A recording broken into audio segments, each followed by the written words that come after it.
Hello friend, स्वागत है आप सभी का आपके अपने यूट्यूब चैनल ट्रिक विद एके पर। आज की हम इस वीडियो में सरलीकरण यानी कि सिंप्लीफिकेशन को बिल्कुल बेसिक से सीखने वाले हैं। आप एक वीडियो में ही पूरा सरलीकरण का टॉपिक क्लियर हो जाएगा, तो यह वीडियो बहुत ही इम्पोर्टेंट होने वाली है। तो वीडियो को एंड तक जरूर देखिएगा और यदि आप चैनल पर नए हो तो चैनल को सब्सक्राइब ज़रूर करिएगा। चलिए दोस्तों, आज की हम इस वीडियो को शुरू करते हैं।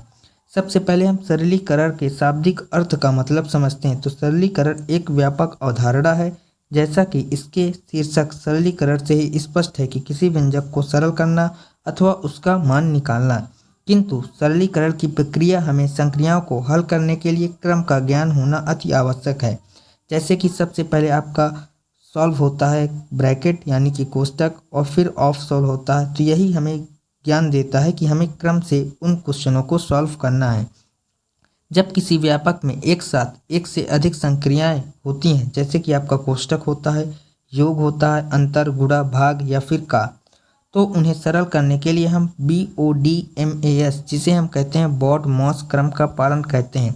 तो आइए जानते हैं कि बॉड-मॉस रूल क्या है। तो यहाँ पर बी है, तो बॉड-मॉस में सबसे पहले आता है बी। तो बी का मतलब होता है ब्रैकेट यानी कि कोष्टक। अब कोष्टक तो बहुत सारे होते हैं, जैसे कि आपका होता है रेखा कोष्टक होता है, फिर आपका आता है छोटा कोष्टक, फिर आता है आपका मझला कोष्टक, फिर आता है आपका बड़ा कोष्टक। यानी कि इसमें सबसे पहले आपका सॉल्व होगा रेखा कोष्टक, इसके बाद छोटा कोष्टक, इसके बाद मझला कोष्टक और इसके बाद बड़ा कोष्टक। तो इसी क्रम में यह ब्रैकेट सॉल्व होंगे। इसके बाद आपका सॉल्व होगा ऑफ मतलब होता है का मतलब होता है आपका गुणा ही होता है एक प्रकार से। जैसे कि आपका होता है यहाँ पर 4 गुणा 5 लिख गया और ऑफ लिख गया और लिख गया मान लेते हैं आपका 5। तो यहाँ पर ऑफ का मतलब गुणा होता है, यानी कि हमें गुणा का निशान लगाना और 5 चौको 20 इस क्वेश्चन का राइट आंसर हो जाएगा। सो आई होप कि आपको ऑफ का मतलब समझ में आ गया होगा। इसके बाद है भाग। तो यानी कि सबसे पहले कोष्टक को सॉल्व करेंगे, इसके बाद ऑफ को सॉल्व करेंगे, इसके बाद हम डिवाइड को सॉल्व करेंगे यानी भाग को, इसके बाद हम सॉल्व करेंगे मल्टीप्लाई यानी कि गुणा को, इसके बाद योग यानी कि एडिशन को, और इसके बाद सब्ट्रैक्शन यानी कि अंतर को। तो यही होता है आपका बॉड-मॉस का रूल।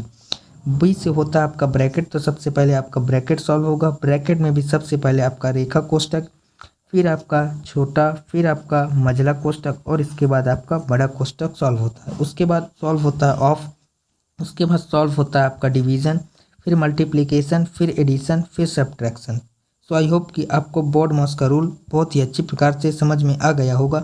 आइए इसको हम एक एग्जाम्पल के माध्यम से समझते हैं। एग्जाम्पल है आपका 18 गुणे 12 प्लस में है 16 माइनस में 8 और माइनस में है 14।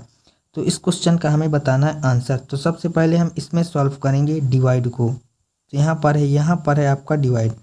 तो 16 भागे में है 8, तो 8 दूना होता है 16, तो लिख लेंगे 8 दूना 16। अब जो भी संख्या है उसको एज इट इज रख देंगे। तो यहाँ पर है माइनस का 14 और यहाँ पर है आपका प्लस में है 12 और यहाँ पर इंटू में है आपका 18।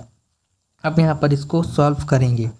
तो इसके बाद हम सॉल्व करेंगे गुणा को। तो 12 गुणे 18 करेंगे, तो 12 अट्ठे होता है 96, रिमाइंडर 9 और 12 का नम 12 और 9 21। तो यहाँ पर आ गया 216। अब यहाँ पर है प्लस 2 और फिर है माइनस का 14।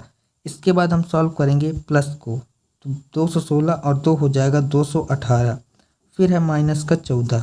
अब 218 में से 14 को माइनस कर लेंगे, तो यहाँ पर आ जाएगा आपका 204। यानी कि इस क्वेश्चन का जो राइट आंसर होगा वो होगा 204, ऑप्शन नंबर सी। इसके बाद हम सीखेंगे कि जो ब्रैकेट होते हैं वो किस प्रकार से सॉल्व होते हैं। सबसे पहले आपका रेखा कोष्टक सॉल्व होता है, जिसका निशान कुछ इस प्रकार से होता है। इसके बाद छोटा कोष्टक सॉल्व होता है, जो कि इस प्रकार का होता है। इसके बाद मझला कोष्टक सॉल्व होता है, जो कि आपका इस प्रकार से होता है।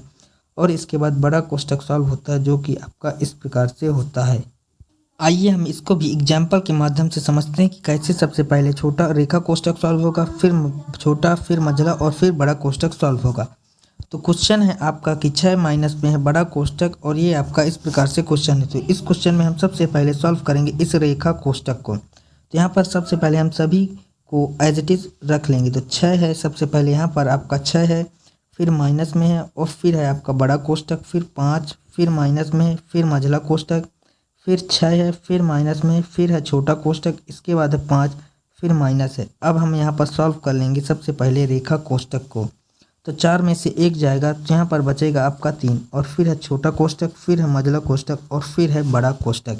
इसके बाद हम इस वाले कोष्ठक को सॉल्व करेंगे यानी कि छोटे वाले कोष्ठक को। तो यहाँ पर 6 माइनस में 5 और यहाँ पर है आपका ये बड़ा कोष्ठक, माइनस में है मझला कोष्ठक, फिर 6 है और फिर माइनस है। इसके बाद 5 में से 3 जाएगा तो आ जाएगा 2 और फिर यहाँ पर आपको छोटा कोष्ठक सॉल्व हो चुका है और यहाँ पर आपका बचा मझला कोष्ठक और बड़ा कोष्ठक।